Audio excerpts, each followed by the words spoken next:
గ్రామంలో బ్రహ్మత్వం ಜನ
ಉಂಡಿಯಾಗ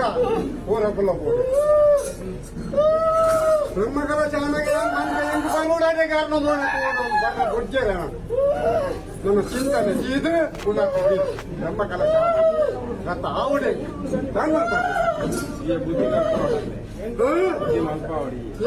ನಿಧಿ ಒಂದು ಮಗನ ಬುಲ್ಪುನ ಮುಟ್ಟಾಡು ಆ ರಥ ಬತ್ತು ಬಂಡೆ ಮುಗಿಯರೆ